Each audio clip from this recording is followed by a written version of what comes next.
जय हिंद दोस्तों। चलिए आज हम शुरुआत करने वाले 18 नंबर एपिसोड की। यहाँ पे हम सीखेंगे अगली जो है कड़ी को, जहाँ पे हम अपनी इंग्लिश कम्युनिकेशन को और भी अच्छा बनाएंगे।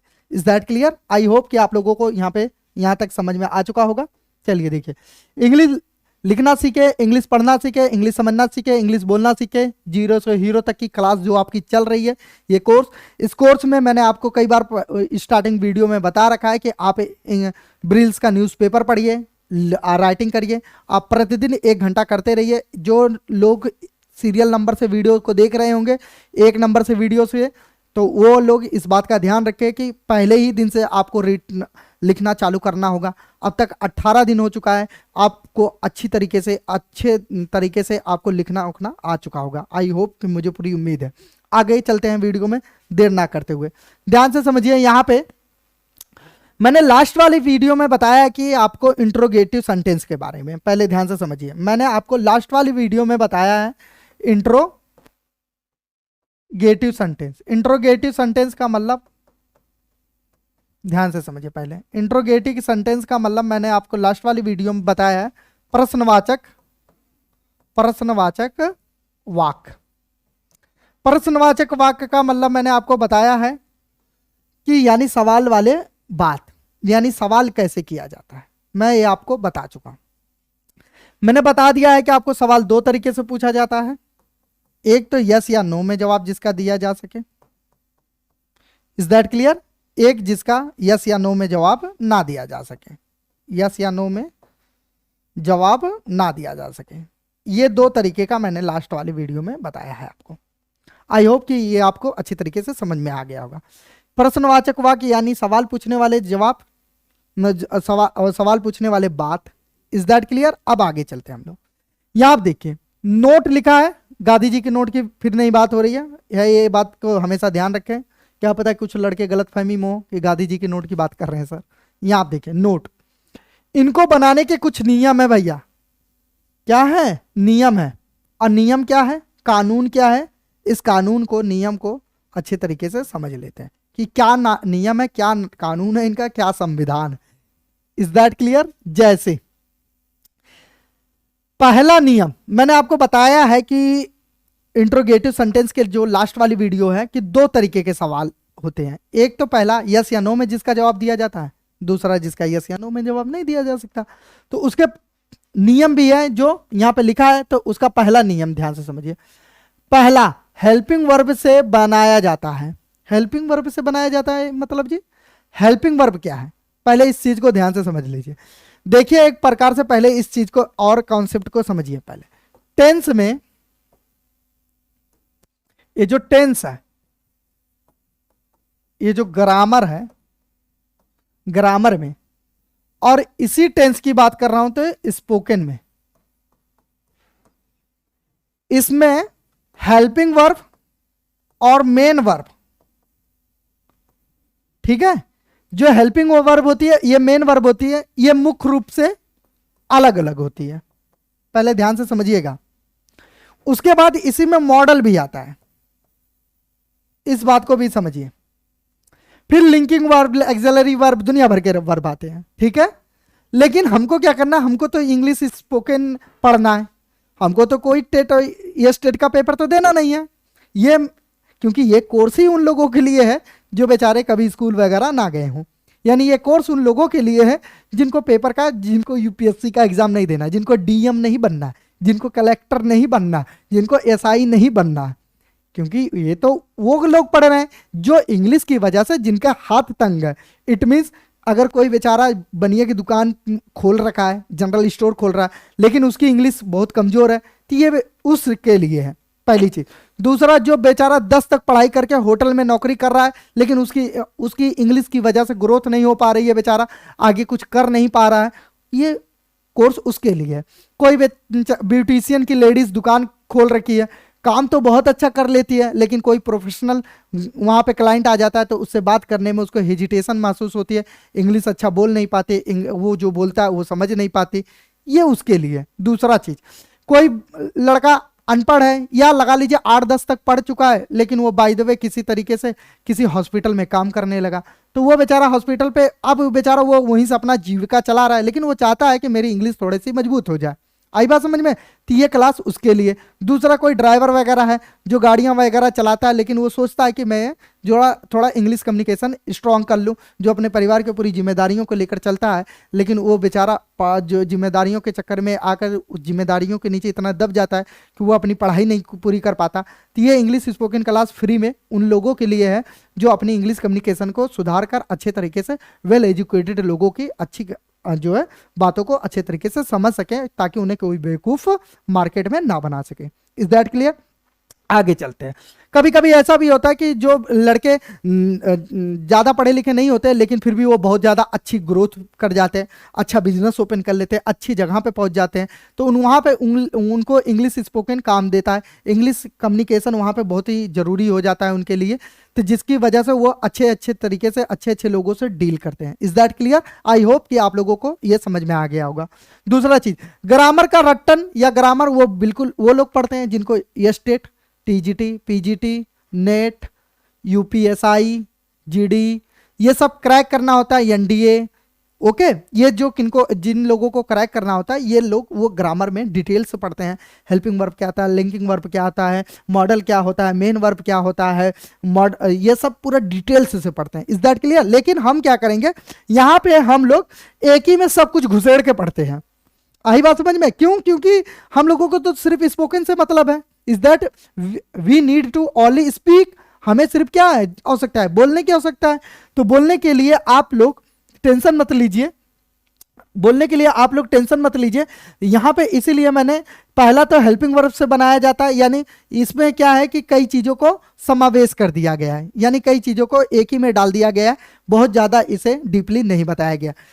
इस बात का दिलो दिमाग में ध्यान रखें, इस बात को दिलो दिमाग में अपने बिल्कुल दिलो दिमाग में ध्यान रखें। ठीक है, आगे चलते। जो लोग कंपटीशन की तैयारी कर रहे होंगे उनके अनुसार ये गलत हो जाएगा। Is that clear? I hope कि are you getting my point?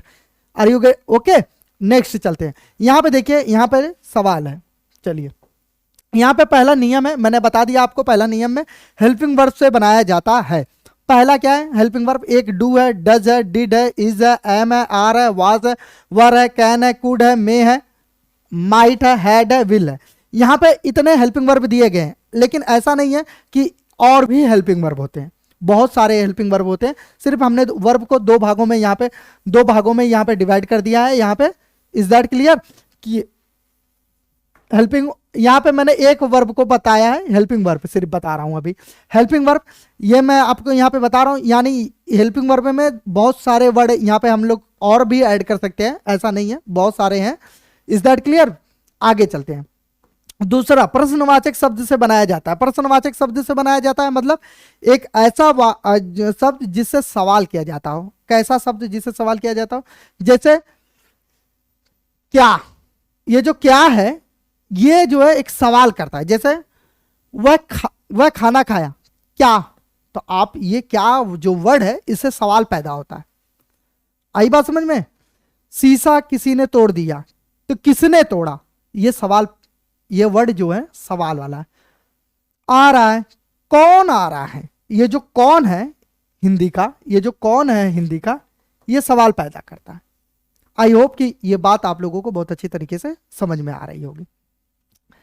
अब ये जो कौन है और ये जो क्या है, इसी को बोलते हैं हम लोग इंट्रोगेटिव वर्ड।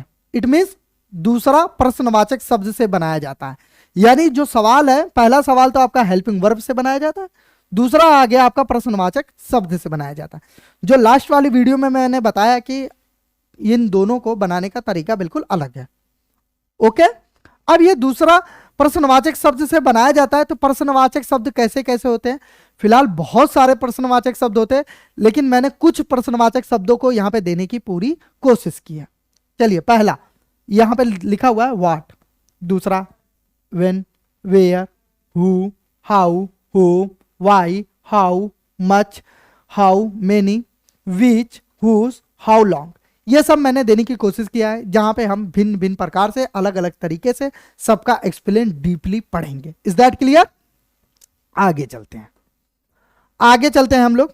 अगला चलते हैं हम, देखिए पहला। अब हम पहला सवाल बनाने का नियम देखेंगे, पहले सवाल बनाने का तरीका देखेंगे, कैसे वो सवाल बनता है, किस तरीके से उसको हम बनाते हैं, किस तरीके से उसे ट्रांसलेट करते हैं। फार्मूला का मतलब आपको बताया है कि तरीका होता है, विधि होता है। अब देखिए पहले लिखा है यहाँ पे, मैंने जो आपको पहले ही बता दिया है, यहाँ पे देखिए कि हेल्पिंग वर्ब, यानी पहला हेल्पिंग वर्ब से बनाया जाता है। तो सबसे पहले हम यही पढ़ेंगे कि हेल्पिंग वर्ब से आपने वहां पे देख लिया होगा कि कितने हेल्पिंग वर्ब हैं। आप उन सारी हेल्पिंग वर्ब को अपने डायरी पे लिख लीजिए, इट मीन्स अपने रफ कॉपी पर लिख लीजिए। ओके, आगे चलते हैं। उसके बाद कहता है सब्जेक्ट लिखना है। हेल्पिंग वर्ब लिखने के बाद क्या लिखना है? सब्जेक्ट। उसके बाद वर्ब लिखना है। अब यहां पे देखिए वर्ब का मतलब यहां पे कौन सा वर्ब लिखना है, फर्स्ट फॉर्म लिखना है, सेकंड फॉर्म लिखना है, या थर्ड फॉर्म लिखना है, या आईएनजी वाली फॉर्म लिखना है, या यस या ईएस वाली फॉर्म लिखना है, कौन सी फॉर्म लिखना है, यहाँ पे ये क्लियर नहीं है। क्यों नहीं क्लियर है? इसका नियम है, पहले ध्यान से समझिए। ये हेल्पिंग वर्ब भी कौन सी लगेगी यहाँ पे, कौन सा नहीं लगेगा, ये भी नहीं दिया गया है। ये सिर्फ इतना ही लिखा गया है फार्मूला में, helping verb plus subject plus verb. ऐसा क्यों लिखा गया, पहले इस चीज को ध्यान से समझ लें। क्योंकि हमारा जो सवाल पूछने का वाक्य होगा वो कौन से टेंस में होगा ये हमें कंफर्म नहीं है, कौन से टेंस में होगा ये कंफर्म नहीं है, यानी कौन सा समय होगा ये भी कंफर्म नहीं है। जब ये कंफर्म नहीं है तो इसके पहले हमने पूरा बारीकी से 9 टेंस पढ़ा है, और 9 टेंस को डीपली पढ़ा है, और फिर एक एक करके भी पढ़ा है। तो जब हमने एक एक करके पढ़ा है और शॉर्ट में भी पढ़ा है, तो उन सबको याद करेंगे, और उन सब का फार्मूला, पहचान, प्रयोग दिलो दिमाग में आपके होने चाहिए। आई बात समझ में? जब वो सब रहेगा तब आप यहां पे बना सकते हैं, अदरवाइज यू कांट मेक। अगला देखते हैं, क्या तुम जा रहे हो। तो ये अब आपके अंदर एबिलिटी होनी चाहिए कि आप इस वाक्य को पहचाने कि ये सवाल कर रहा है कि क्या तुम जा रहे हो। पहले देखिए, क्या तुम जा रहे हो, इसका जवाब आप कैसे दे सकते हो? यस। अगर किसी ने पूछा कि क्या तुम जा रहे हो तो आप इसका जवाब दे सकते हैं यस। इतना बोलते ही इस सेंटेंस का पूरा आंसर आप दे देंगे। Is that clear? इतना बोलते ही आप पूरा आंसर दे देंगे कि इसमें यस बोलते ही आप ये कह देते हैं, इसका मतलब कि हाँ मैं जा रहा हूं। आपको इतना बोलने की जरूरत नहीं होती कि हाँ मैं जा रहा हूं। आप यस बोलते ही समझ जाता है सामने वाला बंदा कि आप जाने की ही बात कह रहे हैं। अब ध्यान से सुनिए, जब आपको यह समझ में आ गया कि ये यस या नो से बनेगा, it means helping verb plus subject plus verb से बनेगा, तो अब सवाल ये आता है कि ये कौन सा टेंस है, ये कौन सा टेंस है, यानी ये कौन से समय की बात कर रहा है।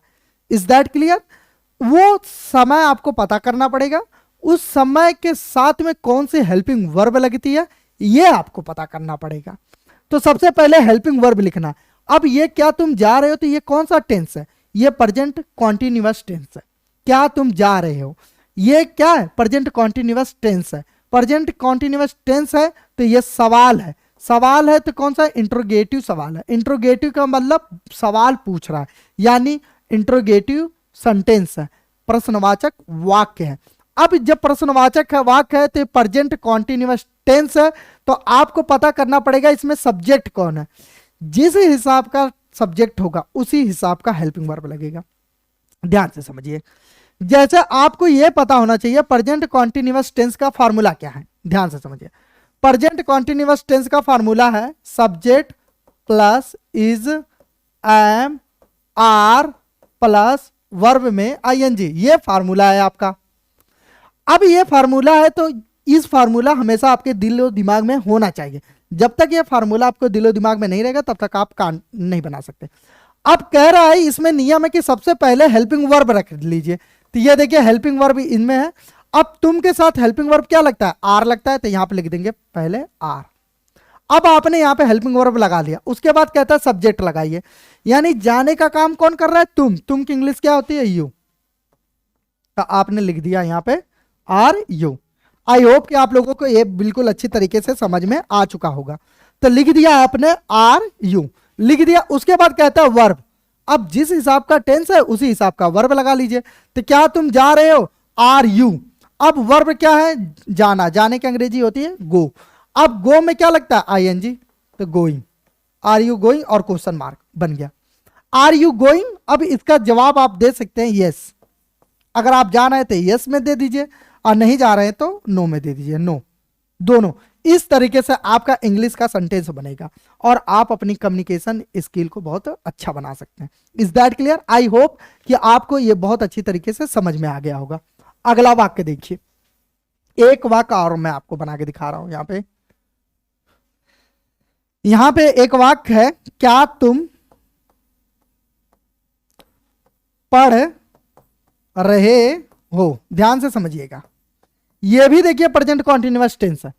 जब ये भी प्रेजेंट कॉन्टिन्यूअस टेंस है, आपको रहे हो, रहा हो, ये सब बताया गया है। प्रेजेंट ये आपको ये एबिलिटी होनी चाहिए आप, क्योंकि आप जो है 17-18 दिन कंप्लीट कर चुके हैं, तो आपको ये कैपेसिटी आ गई होगी कि आप पहचान सकते हैं। क्या तुम जा रहे हो, तो आप वो हेल्पिंग वर्ब यूज करेंगे, तो तुम के साथ क्या लगता है? आर, तो आपने यहां पे आर लगा दिया। उसके बाद कहता है सब्जेक्ट लगाओ, तो सब्जेक्ट कौन है? तुम, तो तुम की इंग्लिश हो गई यू, तो आपने यहां पे यू लगा दिया। आर यू, उसके बाद क्या कर रहा है? वर्ब, वर्ब क्या हो रहा है? पढ़ना, तो पढ़ने की अंग्रेजी होती है रीड, तो आपने यहां पर रीड लगा दिया। और रीड में क्या लगाना है आपको? आईएनजी, क्वेश्चन मार्क, बस बात खत्म। आर यू रीडिंग, तो आप इसका जवाब कैसे देंगे? नो। अगर आप नहीं पढ़ रहे हैं तो लिख देंगे नो, अगर आप पढ़ रहे हैं तो यहां पर लिख देंगे यस, बस बात खत्म। आई होप कि आप लोगों को ये पॉइंट बिल्कुल अच्छे तरीके से समझ में आ रहा होगा। दूसरा, क्या हम यहां बैठे? अब इसको ध्यान से समझिए।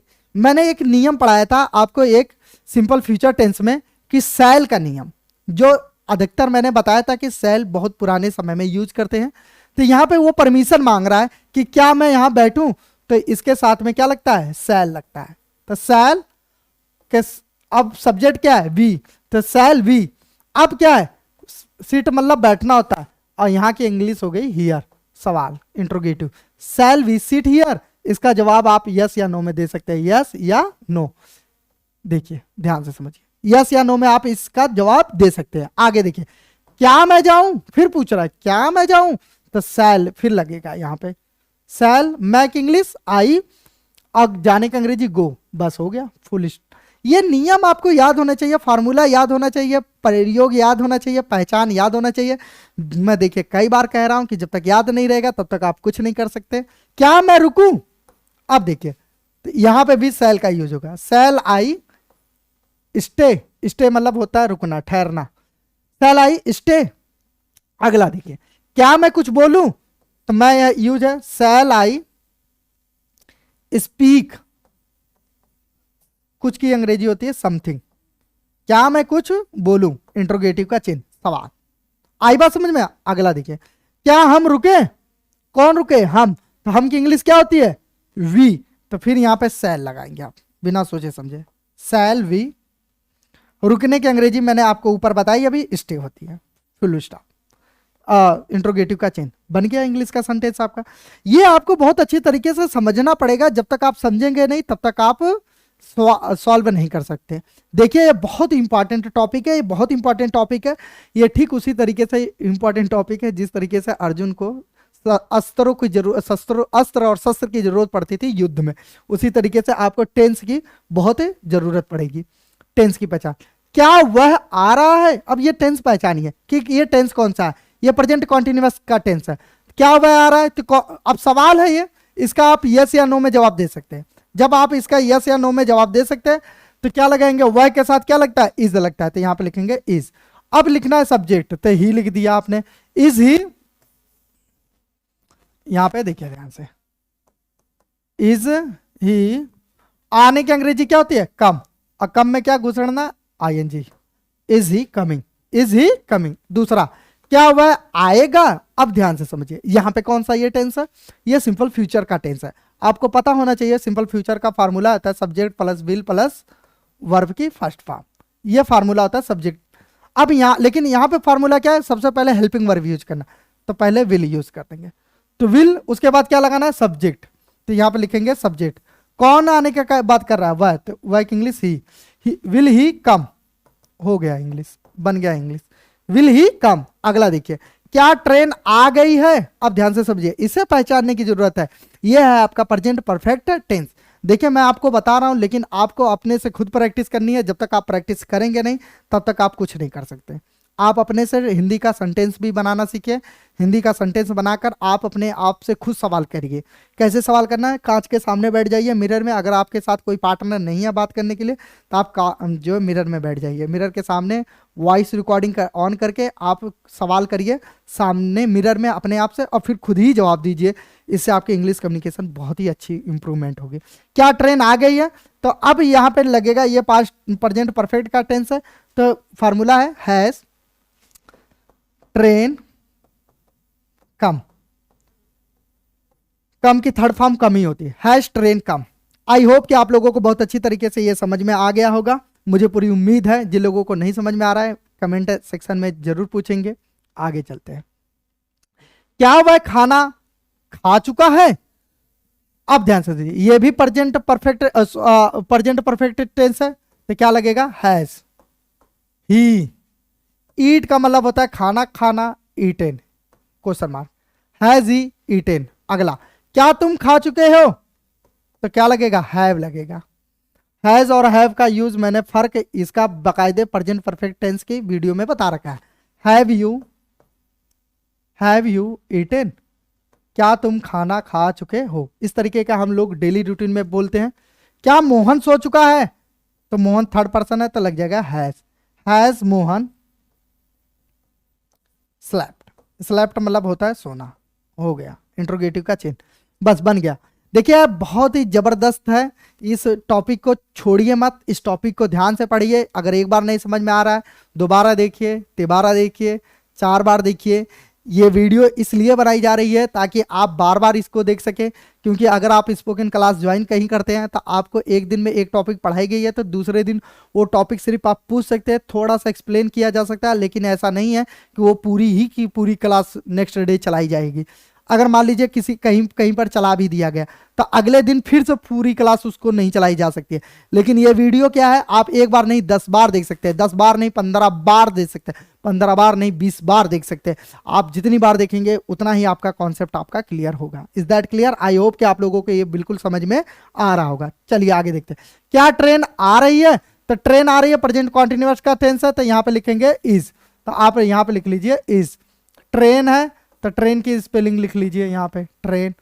अब क्या कर रही है? आने का काम, तो कम में आईएनजी, कमिंग, यहाँ पे question mark, train is coming.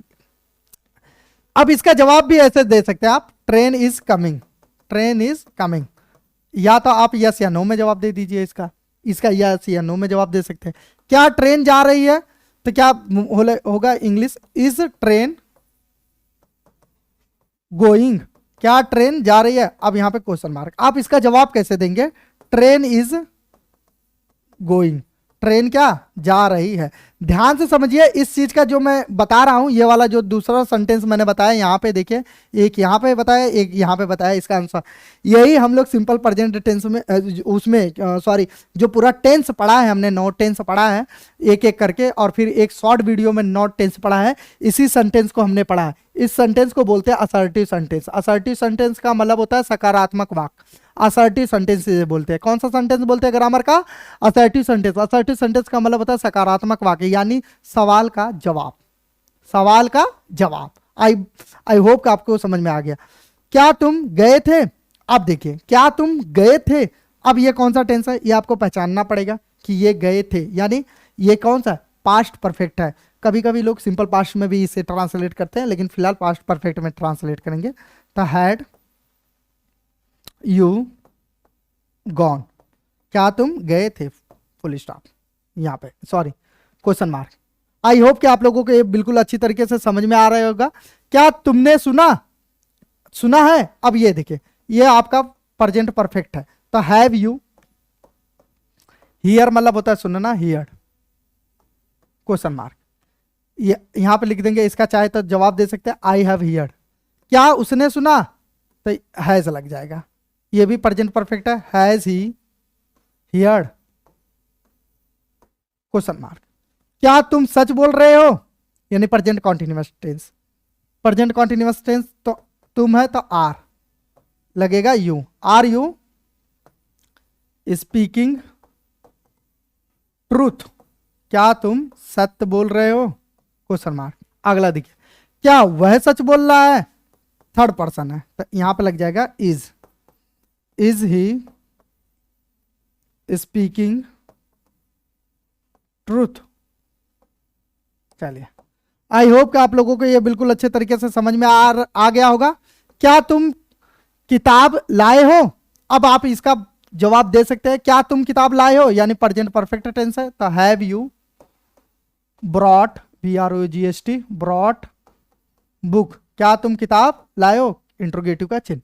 आगे देखिए, क्या वह आया है, तो वह क्या है, तो हैज लग जाएगा, हैज ही कम, हो गया इंट्रोगेटिव का चिन्ह। क्या राजू गया है, अब ये भी प्रेजेंट परफेक्ट है, तो क्या हो जाएगा, हैज ही गॉन। अगला देखिए, क्या तुमने उसे बताया है, ये भी प्रेजेंट परफेक्ट टेंस है, हैज नहीं, तुम है ना, तो यू हैव लगेगा, हैव यू टोल्ड, टेल की थर्ड फॉर्म होती है told, have you told him, interrogative का चिन्ह। आई होप कि आप लोगों को यह बिल्कुल समझ में आ रहा होगा। क्या वह खाना खाया है, देखिए ये भी है, हैज ही ईटेन, ईटेन का मतलब होता है खाना खाना। क्या वह खाना बनाया है, हैज ही कुक्ड, देखिए कुक का मतलब होता है खाना बनाना, इस बात का ध्यान रखिए। क्या वह काम करेगी, क्या वह काम करेगी, तो क्या हो जाएगा, ये सिंपल फ्यूचर है, तो हो जाएगा विल सी वर्क, हो गया, इंट्रोगेटिव का चिन्ह बन गया। क्या राजू पढ़ेगा, अब ये भी सिंपल प्रेजेंट है, तो विल राजू रीड, क्या राजू पढ़ेगा, हो गया। आगे देखिए, क्या राजू आएगा आज, तो विल राजू कम टूडे, बस हो गया, बन गया इंग्लिश का सेंटेंस। आई होप कि आप लोगों को बिल्कुल अच्छे तरीके से ये समझ में आ रहा होगा, किसी को किसी प्रकार की कोई दिक्कत परेशानी नहीं हो रही होगी। ठीक है, अब अगला चलते हैं, अगला क्लास आ गया है यहाँ पे। अब अगली क्लास देखेंगे हम लोग। अगली क्लास में सीखेंगे कि और कौन से कैसे कैसे किस तरीके से कैसे कैसे बनता है यहाँ पे। आई होप कि आपको हेल्पिंग वर्ब से जो सवाल किया जाता है वो आपको समझ में आ गया होगा। इन सब का जवाब आप अच्छे तरीके से दे सकते हैं, कैसे जवाब देना है ये आप लोग देख लीजिए, आप खुद प्रैक्टिस करिए। तब तक के लिए टाटा बाय बाय, जय हिंद दोस्तों।